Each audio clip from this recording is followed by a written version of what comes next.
오늘 우리에게 주신 하나님의 말씀은 마태복음 2장 1절에서 12절입니다.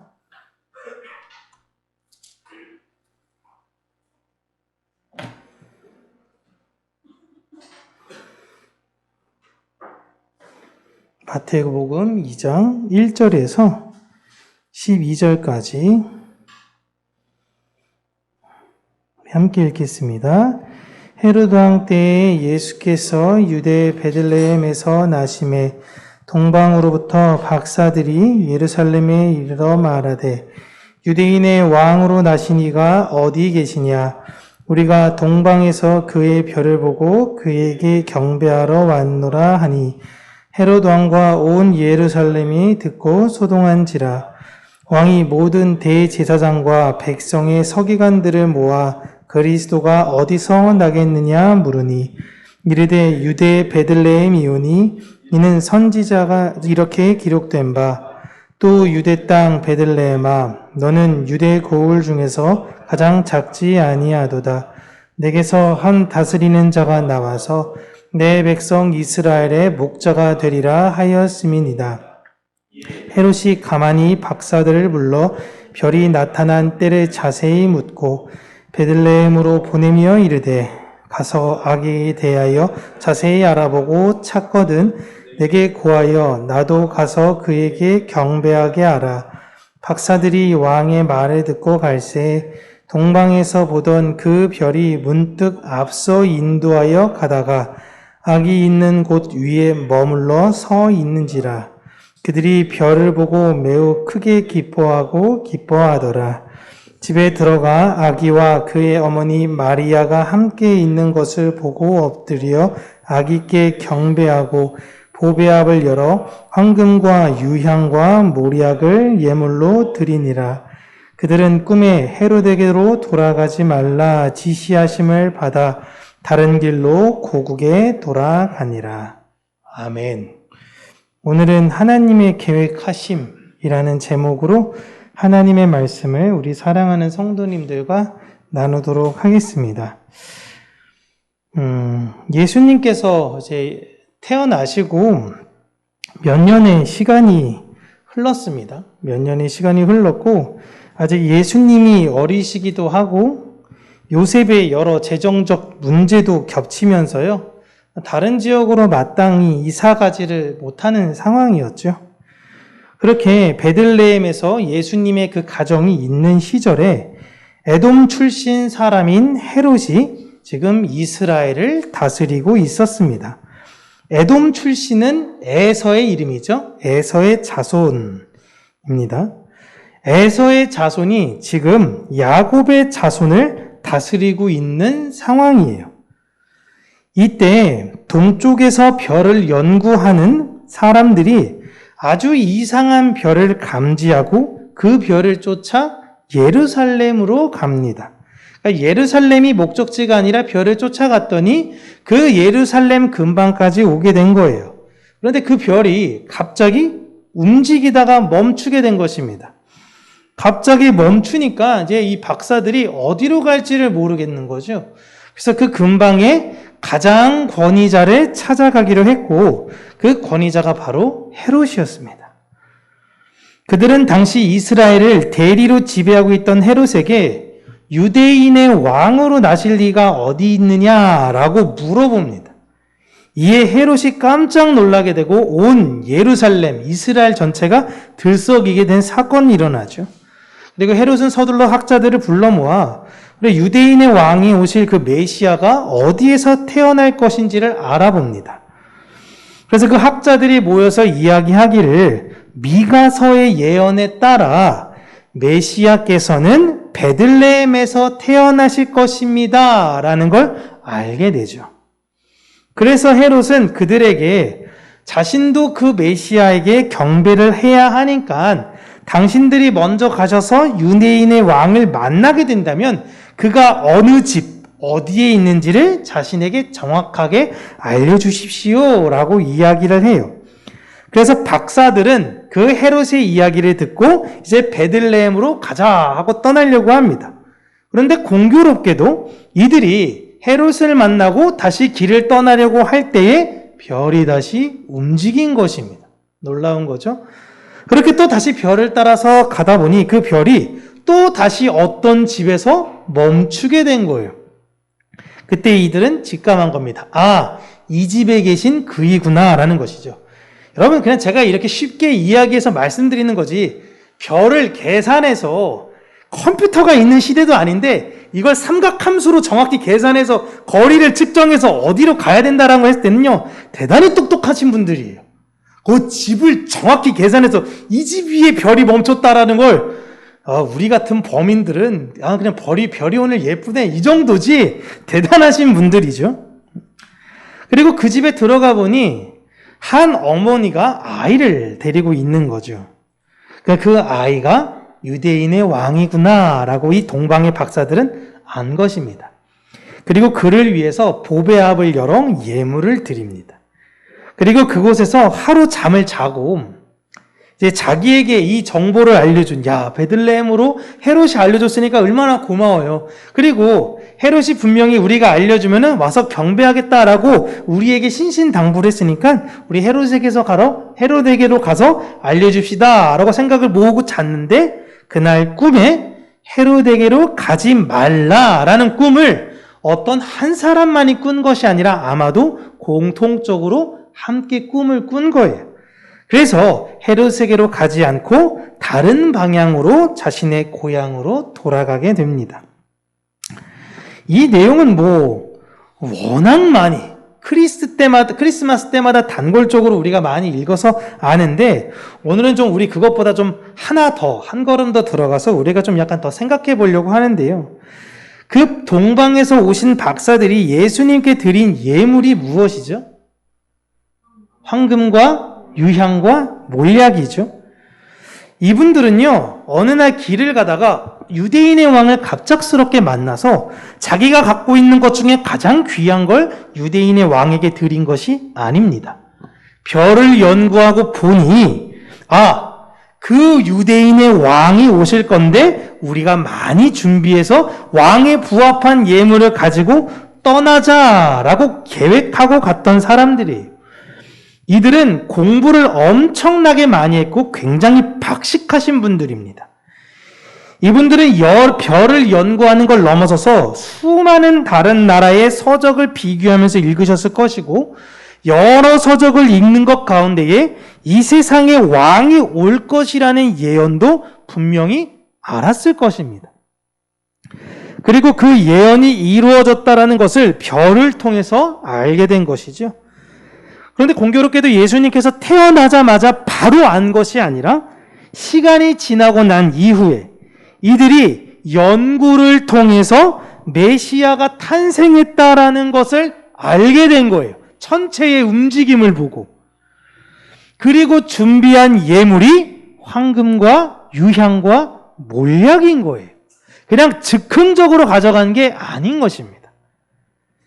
그럼 만약에 이 박사들이 이제 유대인의 왕으로 오실 그 메시아로 올 그 일을 우리가 맞이하러 가는 거라면 딱 3가지를 준비할 필요가 있을까요? 한 10가지 준비하면 되잖아요. 아니면 그냥 편의상 돈을 왕창 준비하면 돼요. 그런데 물건을 많이 준비한 것도 아니고 어떤 황금만 많이 준비한 것이 아니라 딱 이 3가지만을 준비하고 갔던 것입니다. 이 예물은 상징성을 가지고 있는데, 우리는 직업에 따라서 어떤 상징성을 가져두는 도구를 들었을 때 그 해당하는 직업을 떠오르죠. 망치 하면 떠오르는 직업은 목수입니다. 그렇죠? 이렇게 되죠. 주사 하면 두 직업군이 떠오르긴 하지만 일반적으로 의사 그렇게 떠오르게 돼요. 그와 유사한 의미로 우리가 아이들 돌잔치를 할 때 보면 앞에다가 여러 가지 물건들을 놓습니다. 자, 하나 골라. 그래서 연필을 줍니, 청진기를 가져가니, 실을 가져가니, 그게 하나하나 다 상징성을 앞에다 놓고 그것을 선택하라라고 이야기하는 거잖아요. 이 3가지 예물이 바로 이 상징성을 의미하는 것인데요. 황금이라는 것은 일반 백성들도 물론 좀 부유한 사람들이라면 가질 수도 있는 것이지만, 가장 대표적으로 금도 아닌 완전한 황금은 왕의 것으로 상징되던 것이었습니다. 누군가 좀 많은 돈이 있는 사람들 중에서 금을 좀 많이 갖고 있다면 야, 네가 무슨 왕이야? 이런 말을 하는 것으로 금은 왕의 절대적인 힘을 보여주는 상징적인 것이죠. 그리고 유향은 제사장을 상징하게 되는데요. 제사장이 제사를 드릴 때 보면요. 특별히 유대인의 제사에서는 성막에 들어갈 때에 오른쪽에는 떡상, 왼쪽에는 등대가 있고 앞에 바로 그 성소 앞에 분향단이라는 것이 있습니다. 여기에는 아주 몇 가지에 있는 그 잎사귀들을 섞어가지고 그 향수 같은 거를 만들어야 되는데 그때 피 함께 넣어야 되는 게 무엇이냐면 유향이에요. 유향을 반드시 이것과 함께 섞어서 만들어서 그걸 제사 때 사용합니다. 그래서 당시에 유향하면 제사장을 생각하게 됐어요. 그리고 모략은 흔히 유대에서는 시신에 바르는 향품으로만 알고 계시는데 모략이 예수 그리스도의 어떤 고난과 십자가만을 상징한다라고 많은 성경학자들이 이야기하는데요. 이 몰약은 시신에 바르는 것도 있지만 물론 좀 귀한 시신에 바르는 겁니다. 왕, 제사장, 선지자 등 하나님께서 세우신 자들의 머리에 관유를 붓는다라는 것이 구약에 나오거든요. 그들에게 기름을 부은 다음에 그를 세워라. 사무엘이 이새를 찾아가서 당신 아들을 만나고 싶다라고 얘기할 때 막내 아들인 이새의 머리에 기름을 붓죠. 그 기름이 바로 몰약입니다. 동방박사들이요, 여러분, 우리가 만날 그 메시아는 고난을 당하시고 십자가에 달려 죽으실 것을 미리 알고 몰약을 준비하기에는 사실 너무 억측이에요. 이들이 준비했던 이 몰약의 의미는 하늘의 그 존재에게 기름 부음을 받으실 아주 특별한 존재가 당신입니다 라는 의미로 몰약을 준비한 것입니다. 즉 동방박사가 이 세 가지 예물을 특별하게 준비한 것은 예수님께서 하나님께 기름 부음 받으신 이 세상의 왕으로 오신 분이시고 당신은 하나님과 인간 사이의 제사장 역할을 하러 오신 분임을 명확하게 알고 있던 거예요. 대단하죠? 명확하게 알았어요. 그런데 당시의 유대인들은요, 좀 삶이 팍팍하고 힘들고 가난하고 어려운 유대인들은 메시아 언제 오시냐? 메시아가 오셔서 이 모든 세상을 다 뒤집어 엎는 혁명이 일어나기를 바랬습니다. 그리고 기득권자인 유대인들은요, 로마와 헤롯의 편에 서서 자기 지금 잘 살고 있거든요. 그러니까 내가 이렇게 잘 살고 있을 때에 메시아가 오면 안 된다라고 생각을 했던 거예요. 그렇게 권력자들의 무시와 대중들의 오해 속에서 하늘의 왕이신 예수님께서 태어나셨습니다. 그런데 오히려 많은 연구와 학습으로 메시아를 믿었던 이방인에 의해 외면받으신 예수님이 경배받고 계신 거예요. 놀라운 거죠. 그리고 예수님은 하늘에 올라가시고 다시 오시기로 우리에게 약속하셨습니다. 이걸 우리가 잘 생각해 봐야 되는데 지금도 2000년 예수님의 시절과 사실 크게 다를 바가 없어 보여요. 진실되게 자신의 것을 기꺼이 포기하고 예수님을 기다리시는 분들이 교회에는 얼마나 있을까? 어찌 보면 한 푼이라고 더 벌려고 애쓰는 분들, 건강을 위해 몸에 좋은 거 다 먹으면서 어떻게든지 더 살려고 아등바등 되시는 분들, 나이가 더 들기 전에 더 많은 곳에서 더 많은 것을 즐겨야 한다는 분들, 각자가 다들 열심히 살아요. 물론 이렇게 행복하게 사는 건 정말 중요합니다. 저는 이렇게 살아야 된다고 생각해요. 그런데 그들이 추구하는 그 행복 속에 하늘을 소망하는 것이 없다는 것입니다. 이게 정말 슬픈 거예요. 점점 행복을 원하는 사람들은 많아지고 있는데 문제는 그들이 교회를 떠나는 게 문제가 아닙니다. 교회 안에 행복이 없어진다는 게 문제예요. 왜 우리가 사랑하잖아요? 우리가 행복하잖아요? 그러면 오게 돼요. 이건 자연 발생적입니다. 예수님께서 제자들에게 나아가서 물론 아버지와 아들과 성령의 이름으로 내가 너희들에게 분부한 가르쳐 지키고 세례 주고 이렇게 하라고 말씀하셨지만 그보다 더 너희들이 내 제자인 걸 아는 방법은 서로 사랑하라는 것이었습니다. 너희들 서로 사랑해. 너희들 행복해. 우리가 행복하면 세상 사람들이 너희들이 하나님의 자녀, 하나님의 제자라는 걸 알 것이다 라는 거예요. 그러니까 교회 안에 행복이 없어진 게 문제예요.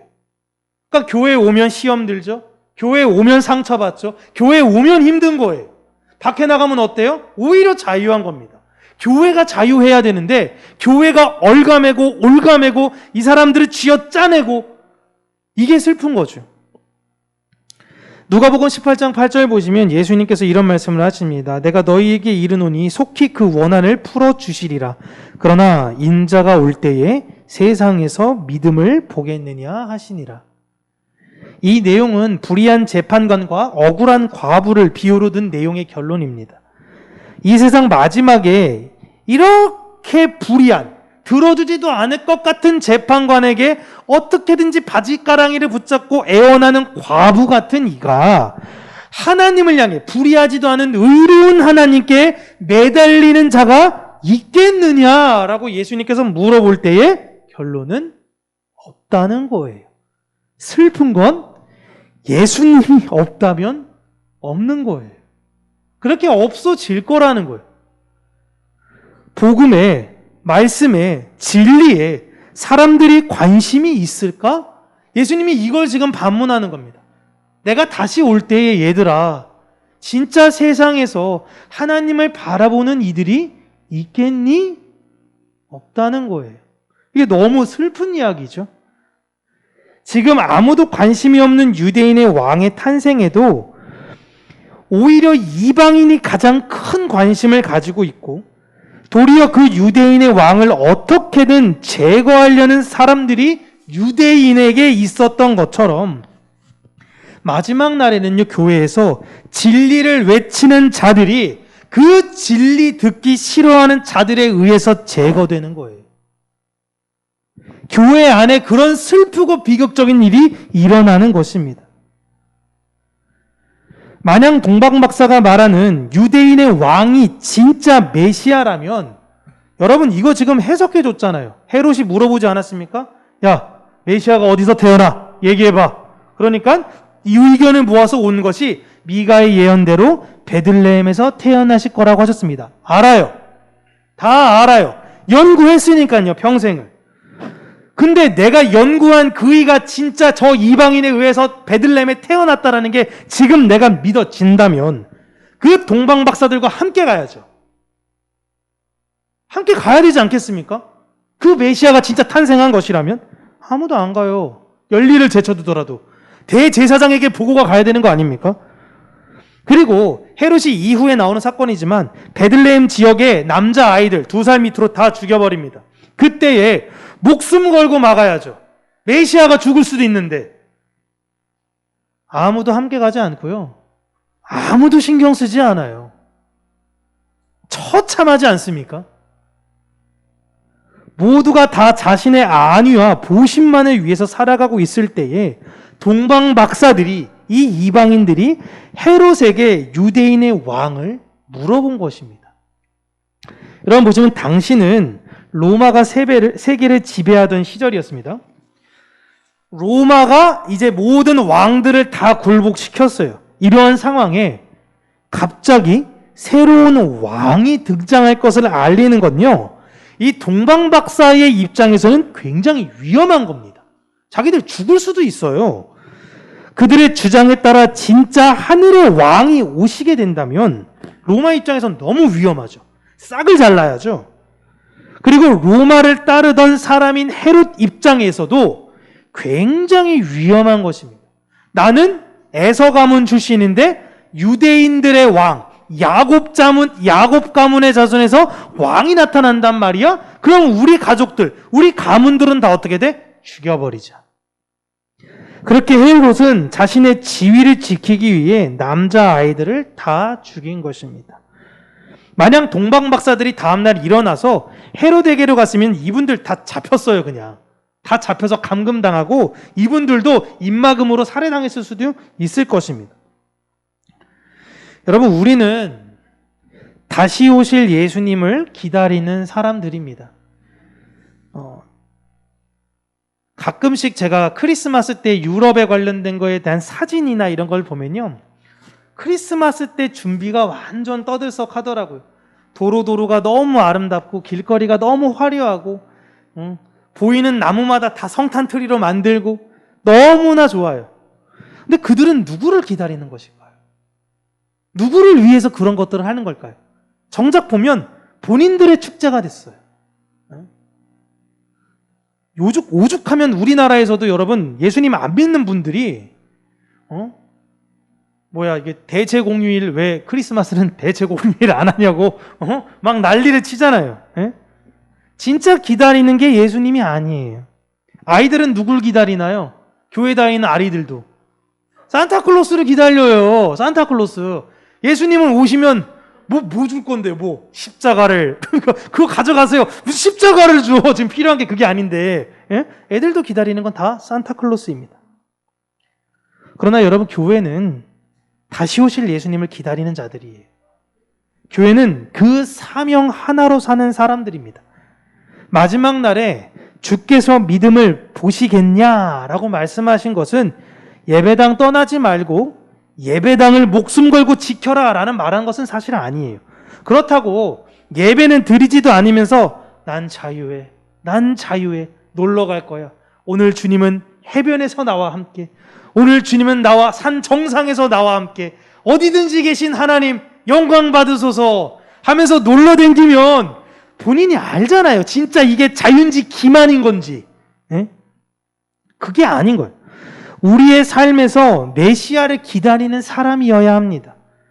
내가 만나는 사람들이 있잖아요. 내가 만나는 사람들에게 내가 그냥 단순히 교회에 출석하는 사람이 아니라 너 교회 다녀? 이런 이야기 들으면 진짜 안 되는 거예요. 야, 너 교회 다닌다고? 이런 얘기 들으면 안 되고, 하나님 나라를 소망하는 사람, 이 세상의 것을 포기함으로 생명을 얻으려는 사람, 진실되고 충성되며 자비로운 사람, 이게 우리가 받아야 될 칭호인 것입니다. 내 신랑께서 분명히 다시 오십니다.